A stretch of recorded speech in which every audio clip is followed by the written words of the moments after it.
So we're on for 10 today because you got this audition. You want to tell us about the audition? I do. I appreciate it. Yeah. So I have two auditions due. One's due tomorrow, one's due Monday, both for soap operas. And yeah, um, just slinging it right now. And I auditioned for that school, by the way, the Actors Studio. Didn't get in. Bro, Uh, what the fuck is this school? Like, is it that hard to get into that you fucking how did you feel the audition went? yeah, well, that's the thing, bro. It's kind of my first time bombing. Interesting. Did you go, you had a scene partner, right? I had a scene partner who's good, Dylan.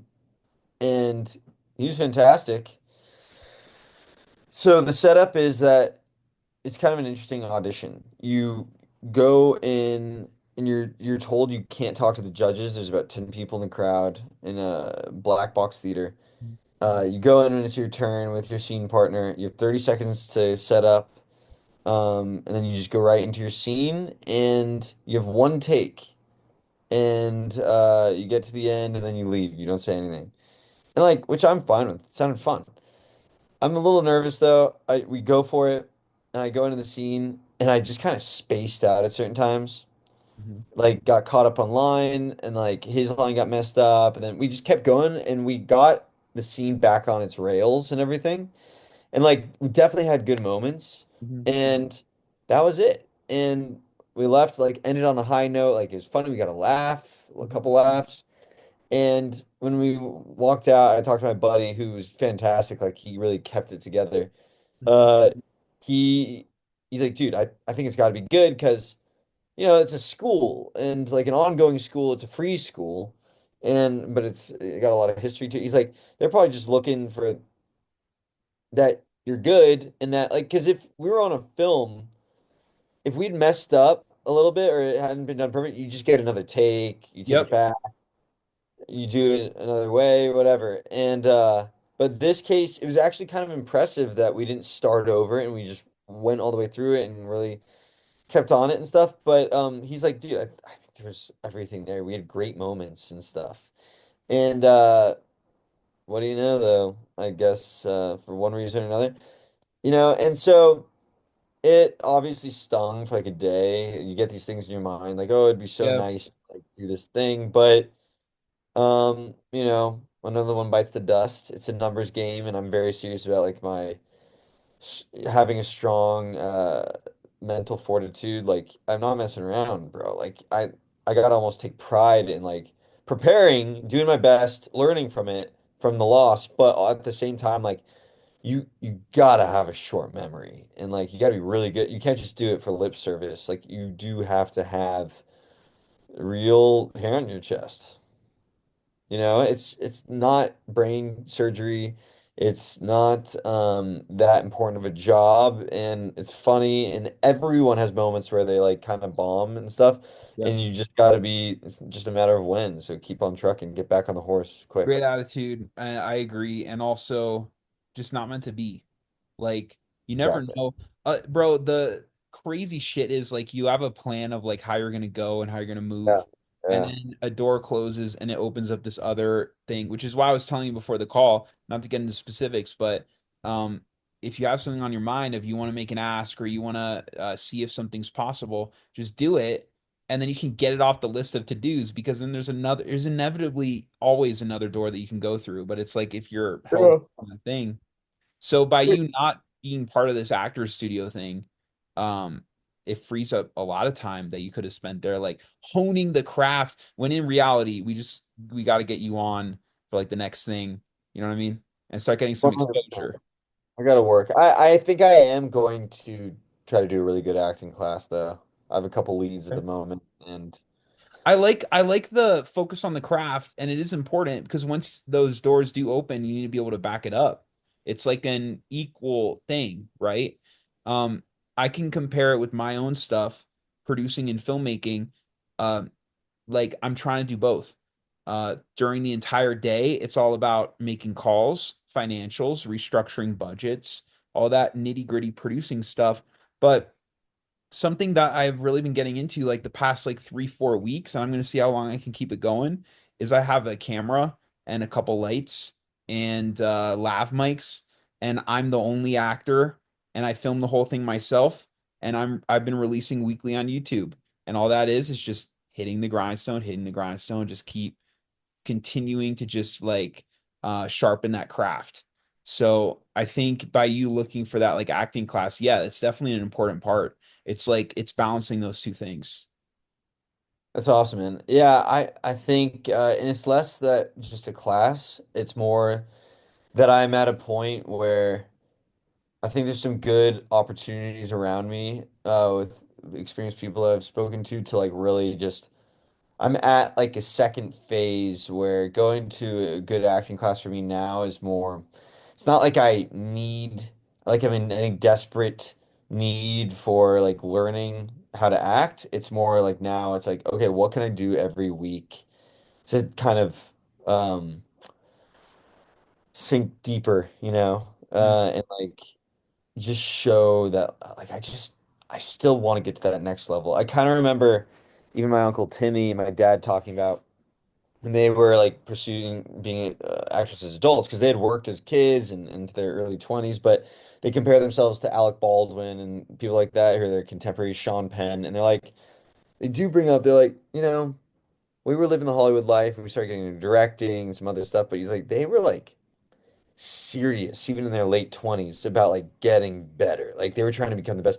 My dad did just bring up, he's like, I became a better actor in my 30s because I learned how to really get away from the script and just make everything just really interesting, an interesting scene, storytelling skills and stuff. And I see Tanner also, he's having a lot of passion in his acting class right now, and it's sincere. We've seen enough BS to know what truly is effective and makes you, you know, have a leg up on everyone else and what doesn't. And I'm at the point where I've sifted through the BS and I feel ready for like something that can even level me up more. I think it's worth my money at this point, maybe. Great. Do you feel like you're focused on like an actual role like with the craft stuff, or is it more so like audition technique or all the above? No, no, no. Um, Just character work? well, I do feel at this point that like if you just memorize the lines like backwards and frontwards and really, really, really know them really well, that means that you've sat with the material for a while and you thought about the material a lot and really spend a lot of time with it and stuff. And that always kind of makes you the best and rehearsing it a lot and like trying it every which way and stuff. But um and so that just comes down to how much time you spend on a part in general. I don't know if you need a class for that, but I think on a class week to week, I think there's like little stuff with actually probably expressing myself. Not necessarily for an audition, but like even just little exercises and everything that we can do with, yeah, characters, with material in general, with just performance stuff that can make my POV on a part deeper, more effective, make, yeah, make me more of an asset than the next guy if I'm performing it. You know what I found, bro? Because I'm doing some acting too. Like when I do a take and then I think it's really good, and then I look at the playback, it always in the beginning takes seems so. I mean, the less is more thing is the most cliche thing in the world, but it's so much lesser than I thought.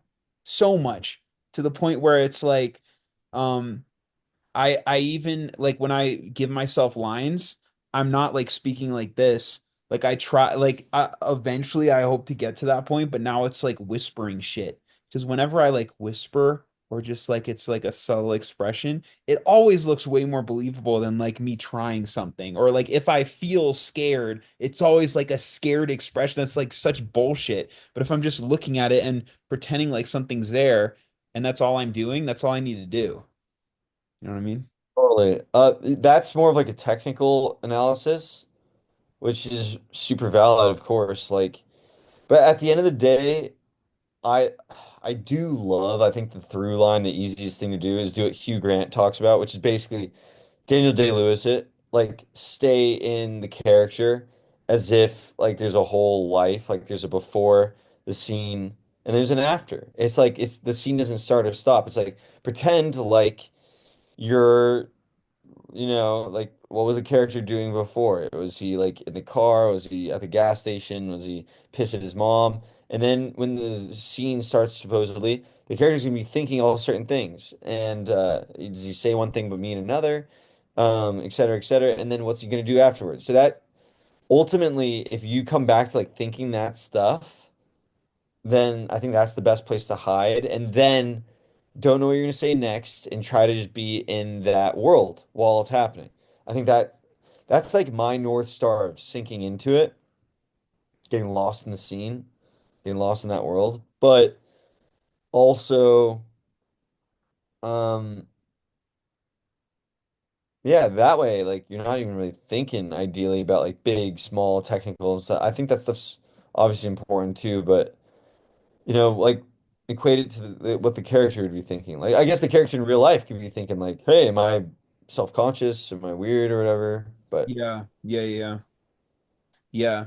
It's also like I'm coming up with the concepts and shit on the fly. So like what would give me way better performances if I like actually write a script, sit down with it, what does the character think, move yeah, through that work, you know? totally. Less surface level.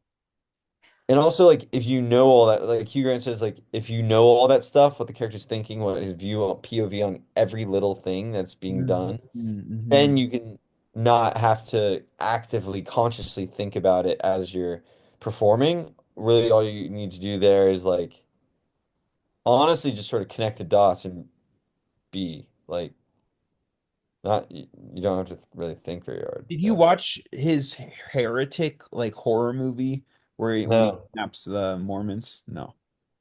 You? It's funny seeing him in that.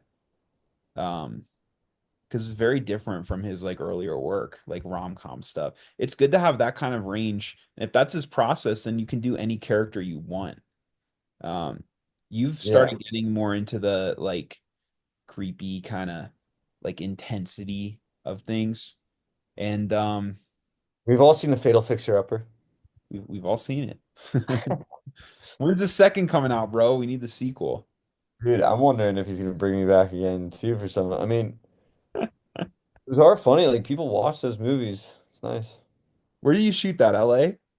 Oh yeah, Oh yeah, Encino, of for sure. course. Dude, I don't know. I'm excited for my short film to for you to see that and stuff that we Yeah, just me did. too. When's that coming out? A couple weeks? No, I mean, he said he should be done filming it. I mean, editing it like by the end of the week or something, I think. Wow, that's quick. Yeah.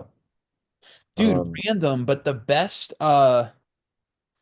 like I'm gonna shoot my first film in LA because everyone's here and it makes the most sense. yeah, But my yeah. second film is gonna be shot in upstate New York because for whatever reason, upstate New York is like the best tax incentive out of all the states. It's like you get 30% for being in New York and then an additional 10 for being upstate. That's where I'm originally from. That's where I went to college. It's like my old stomping ground. It's gonna be perfect. Whammy. I love it. Bro, How's everything? 40%. Think about that. If it's a $250,000 budget, that's 100 grand that you get back. It's unreal. Get 40% back. Yes, dude. Tax incentives are crazy.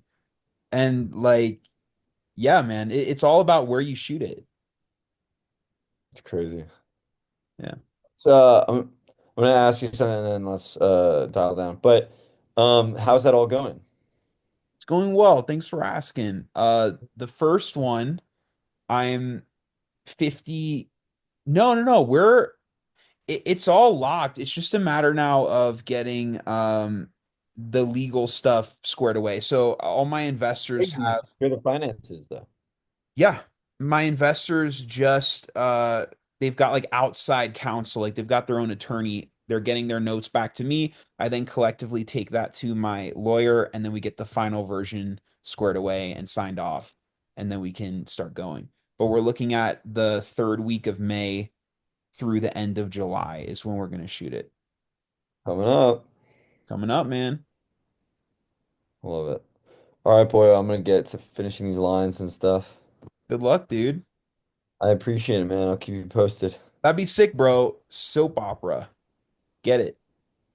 It would not be bad. Everyone works hard on those things. It's great. Yeah, man. Good seeing you. We'll do it You again as next well, brother. Yeah, you got it. Talk to you later.